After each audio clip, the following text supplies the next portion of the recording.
If you want a perfect example of everything that's wrong with the Democratic Party and the ecosystem that continues to perpetuate its downfall, look no further than what is happening to David Hogg. A DNC panel recommended to void the results of an internal vote that elected David Hogg and Representative Malcolm Kenyatta to vice chair. A large portion of the media and David Hogg have made the panel's ruling to be part of the overall story that the Democratic Party is out to get David Hogg for saying he wants to primary do-nothing Democrats.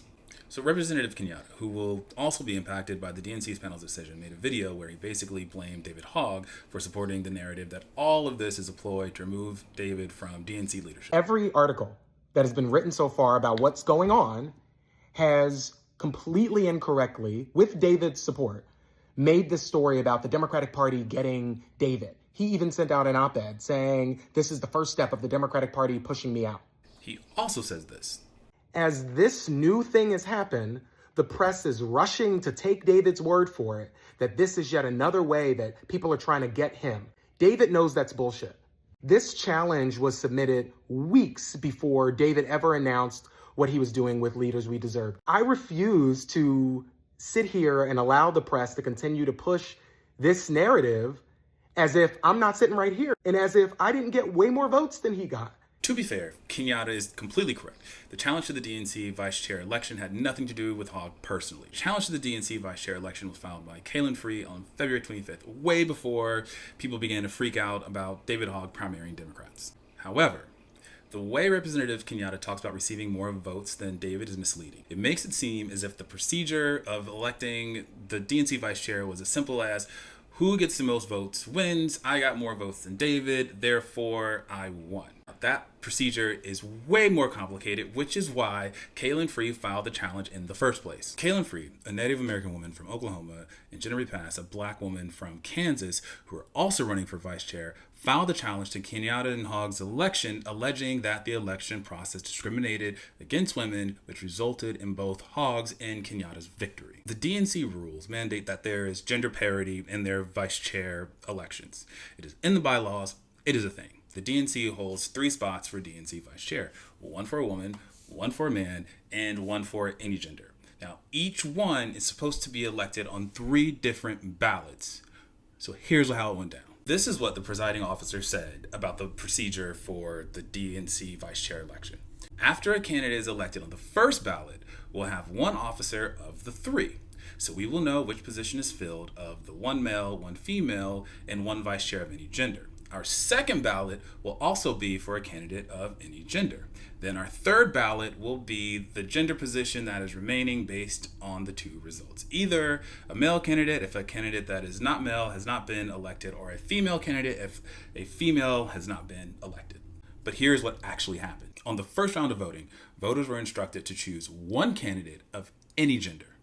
Now, there are a total of 412 votes, and the candidate that reaches a threshold of 206.5 votes wins. Now, remember, this is the first round or the first ballot. What happened was the non-binary candidate, Troy Blackwell, didn't receive any votes, so they were eliminated from contention. Artie Blanco, a Latina woman, received 117 votes. Hogg received 61 votes, and Representative Kenyatta received 54 votes. So no one actually reaches the 206.5 threshold. So now they have to go to ballot number 2. Now here's where things start to stray. Because the non-binary candidate was removed, the presiding officer instructed voters to vote for 2 candidates of any gender for the second ballot. This time, Artie Blanco wins. Breaks the threshold. I think it's 223 votes, so she's elected for one of the spots. David Hogg received 150 votes, and Malcolm Kenyatta received 135 votes. You have to remember, the whole point of the rules is to have gender parity. On the third ballot, the presiding officer instructed voters to vote for 1 man and 1 person of any gender.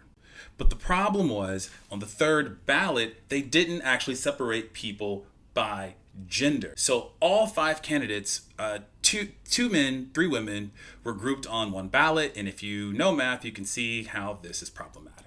By instructing voters to choose 1 man and then choose a candidate of any gender, on the same ballot without separating people by gender, you're treating the two different questions as if they're one. One question is, who do you like better, David Hogg or Malcolm Kenyatta? And the second question is, who do you like better, David Hogg, Malcolm Kenyatta, or the other three women running for that seat?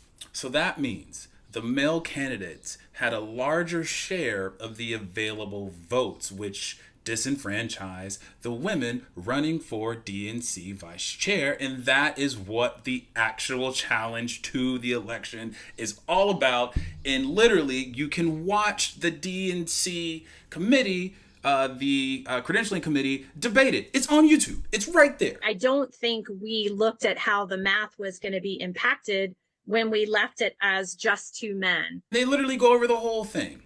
The female candidates were totally disenfranchised, and it wasn't fair, and Malcolm Kenyatta and David Hogg had an advantage. It is as simple as that. It's simple math, and the fact that in the news no one is acknowledging this drives me up a wall. And here's what is so frustrating about the process, how it went down, and then how it's being talked about in the media.